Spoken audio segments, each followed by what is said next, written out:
हरे कृष्णा। राधे राधे। किशन राशि के चैनल में आप सभी प्यारे प्यारे बिहार जी के भक्तों का स्वागत है। और आप सब कैसे हो? कान्हा जी की कृपा से आप सब ठीक होंगे। तो आज है कार्तिक मास का 18वां अध्याय पढ़ने जा रही हूँ। वीडियो पसंद आ जाए तो लाइक शेयर एंड कमेंट जरूर से करना। श्रीमन नारायण नारायण नारायण, भजमन नारायण नारायण नारायण, लक्ष्मी नारायण नारायण नारायण, गोविंद नारायण नारायण, लक्ष्मी माता की जय। तुलसी माता ही सुखदाता, तुम हो कृष्ण की प्यारी, जो जगाए हम तेरी दिन रात, ये भक्ति है मेरी। तुलसी माँ के श्री चरणों में प्रणाम करते हो। शुरू कर लेते हैं 18वां अध्याय। नारद जी की बात सुनकर राजा पृथु ने हाथ जोड़कर विनम्रता पूर्वक कहा, हे महर्षि, आप भगवान की पूजा का महात्मा कहिए। तब नारद जी बोले, हे महाराज पृथु, भगवान की पूजा किसी भी भाव से की जाए वह सदा फलदायी होती है। यदि कोई मनोविनोद में भी भगवान का भजन करता है तो उसे भी परम पद की प्राप्ति होती है।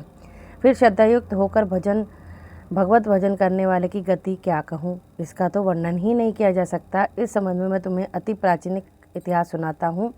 नारद जी ने कहा, कलिंद पर्वत पर बसे दीर्घपुर नामक नगर में सुबाहु नामक एक राजा राज्य करता था। वह बड़ा ही धर्मात्मा और प्रजा का संतान की भांति पालन करने वाला था। उसका धूम्रकेश नामक एक पुत्र था। हे राजन, राजा सुबाहु जितना धर्माचारी था उतना पुत्र ही आचारी था। वह पर स्त्रीगामी, चोर, जुआरी और मदिरापान करने वाला था। राजा ने उसे बहुत समझाया जिससे कि वह पथ पर चले, मगर वह न माना। तब राजा ने उसे ताड़नाएं दी, परंतु वह किसी प्रकार न माना। एक दिन तो उसने शिष्टाचार की सभी सीमाएं लांघते हुए राजा की छोटी रानी अर्थात अपनी विमाता पर ही कुदृष्टि डाल दी। तब राजा को पता चला कि उसका पुत्र इतना कामांध हो गया कि वह रिश्तों की मर्यादा को भी भंग करने लगा है। तो क्रोधित होकर उसने देश निकाला दे दिया। अब राजकुमार वनों में रहता और भय भक्ष्य अभक्ष्य सबका सेवन करता, मदिरा पीता, चोरी चकारी करके जो धन प्राप्त करता उसे वेश्याओं पर खर्च कर देता। इसी प्रकार अनेक वर्ष बीत गए। राजकुमार एक वन से दूसरे वन और तीसरे वन इस प्रकार भटकते भटकते वह वृंदावन जा पहुंचा। वृंदावन में धूम्रकेश ने सत्यव्रत नामक एक परम विष्णु भक्त को देखा, जो अपना घर बार छोड़कर कार्तिक मास में वृंदावन में रहकर भगवान का पूजन करता, केवल कंदमूल खाता था। हे राजन, मैं भगवान से प्रतिदिन प्रार्थना करता कि हे भगवान, इस दुख रूपी संसार में डूबते हुए मुझ दीन की रक्षा कीजिए। श्री राधा जी सहित मैं आपको नमस्कार करता हूँ। इस प्रकार कहते कहते प्रेम मग्न होकर वह कभी कभी रोने लगता और कभी हर्षित होकर नाचने लगता और गाने लगता। नित्य प्रति का उसका यही व्यवहार था।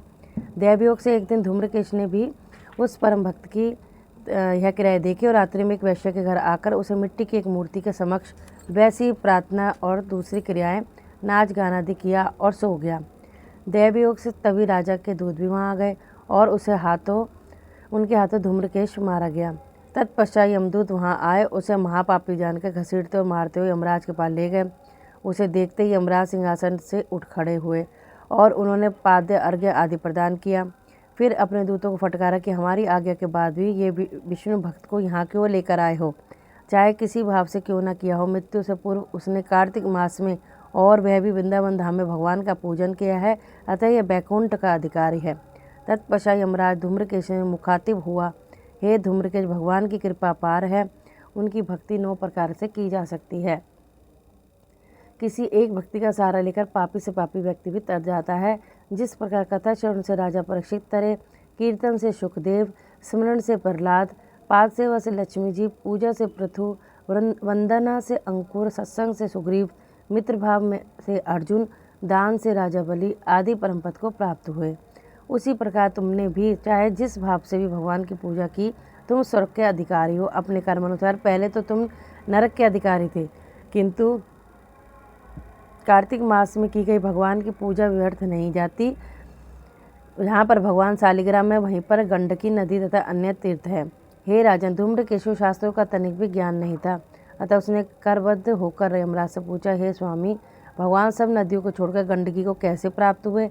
कृपा कर यह वृत्तांत मुझसे कहे। यहाँ तक की कथा सुनकर महाराज पृथु ने भी नारद जी से यही प्रश्न किया। तब नारद जी बोले, हे राजा पृथु, किसी समय वेद शिरा नामक ऋषि सर्वलोकों के हित की कामना से गंगा जी के तट पर तपस्या कर रहे थे। उसने इस घोर तप से प्रभावित होकर इंद्र ने मंजू घोषा नाम की अप्सरा को उनकी तपस्या भंग करने के उद्देश्य से भेजा। मंजू घोषा उस रमणीक स्थल पर आकर अपने हाव भाव इत्यादि से ऋषि की तपस्या भंग करने लगी। हे महाराज, इसी प्रयास में उसने ऋषि के चरणों का स्पर्श किया तो ऋषि के रोम खड़े हो गए, जिससे मंजू घोषा को भ्रम हुआ कि ऋषि उसके वश में हो गए। तथा उसने निसंकोच उनके गले में अपनी बाहें डाल दी। उससे ऋषि की तंद्रा भंग हो गई। वे अत्यधिक क्रोधित हो उठे। उन्होंने मंजू घोषा को शाप दिया, तू मुझे पाप कर्म में घसीटकर इस संसार सागर में डालने आई है, इसलिए मैं तुझे शाप देता हूँ कि तू नदी हो जा। ऋषि का शाप सुनकर मंजू घोषा रोने और बिलखने लगी और बोली, हे मुनि, मैं श्राप योग्य नहीं हूँ, आप मुझे क्षमा करें। हे महाराज पितु, जब मंजू घोषा ने इस प्रकार बार बार मुनि से यह क्षमा याचना की तो उन्हें उस पर दया आ गई। वे बोले, जिस समय भगवान विष्णु विंध्या के श्राप से शिलारूप होंगे तब मैं तुम में स्थित होंगे, तब तुम भगवान को धारण करने वाली होगी। इस प्रकार मेरे द्वारा दिया गया शाप तुम्हारे लिए वरदान सिद्ध होगा। इस प्रकार कथा सुनकर यमराज ने राजकुमार धूम्रकेश से कहा, हे राजकुमार, जिस प्रकार अनजाने में भी किया गया पाप क्षमा योग्य नहीं होता, उसी प्रकार अनजाने में किए गए भजन का सुफल भी अवश्य मिलता है। इसलिए तुम भी अनजाने में किए गए भजन पूजन के कारण वैकुंठ के अधिकारी बन गए हो। अतः अब तुम विष्णु लोक में गमन करो। बोलो श्रीमती राधा रानी की जय। तुलसी महारानी की, श्री हरि विष्णु भगवान की जय।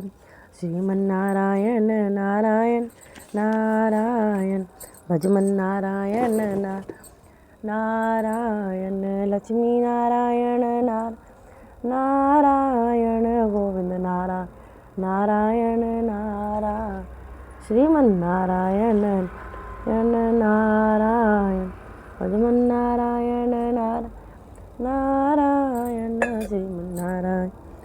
लक्ष्मी नारायण भगवान की जय। तुलसी माता ही सुखदाता, तुम हो कृष्ण की प्यारी, जो जगाए हम तेरी दिन रात। ये भक्ति है मेरी। तुलसा महारानी नमो नमो, हरि की पटरानी नमो नमो। कौन से महीना भूल तुलसरानी, कौन से महीना हुई हरियाली, आषाढ़ महीना भूल तुलसरानी, सावन हुई हरियाली। तुलसा महारानी नमो नमो, हरि की पटरानी नमो। कौन से महीना हुई तेरी पूजा, कौन से महीना हुई सगाई, कार्तिक मास हुई तेरी पूजा, मगसिर मास सगाई। तुलसा महारानी नमो नमो, हरि की पटरानी नमो। कहाँ बैठी तुलसा, कहाँ बैठी शालिग्राम, कमला बैठी तुलसा शालिग्राम। तुलसा महारानी नमो नमो, हरि की पटरानी नमो। 56 भोग 25 व्यंजन, बिन तुलसी नहीं एक भी पूजन। तुलसा नमो नमो, हरि की पटरानी नमो नमो। जो तुलसा में जी की आरती गा, वसी वैकुंठ परम पद पावे। जो तुलसा में जी की आरती गा, मन वांछित फल रिद्धि सिद्धि पावे। तुलसा महारानी हरि की पटरानी नमो नमो। तुलसी माता की जय। तुलसी माता ही सुखदाता, तुम हो कृष्ण की प्यारी, जो जगाए हम तेरी दिन रात। ये भक्ति में जय हो आंवला भगवान, जय तुलसी मैया, जय तुलसी मैया, जय तुलसी। आप सभी स्वस्थ रहे, मस्त रहे, श्री हरि विष्णु भगवान के श्री चरणों में लगे रहें, ये मैं माँ से प्रार्थना करती हूँ। तो आपने सुना कथा में कि पूजा पाठ कभी व्यर्थ नहीं जाते हैं। चाहे तुम 1 मिनट भी सच्चे मन से भगवान जी का भजन कीर्तन करो, उससे भी 100 गुना फल प्राप्त होता है। इसलिए श्री हरि विष्णु भगवान के लक्ष्मी नारायण जी के श्री चरणों में हमेशा हाजिरी लगाते रहे। बोलो राधे राधे, जय जय श्री राधे, जय जय श्री राधे, जय जय श्री राधे। अच्छी लगी वीडियो तो शेयर भी करना।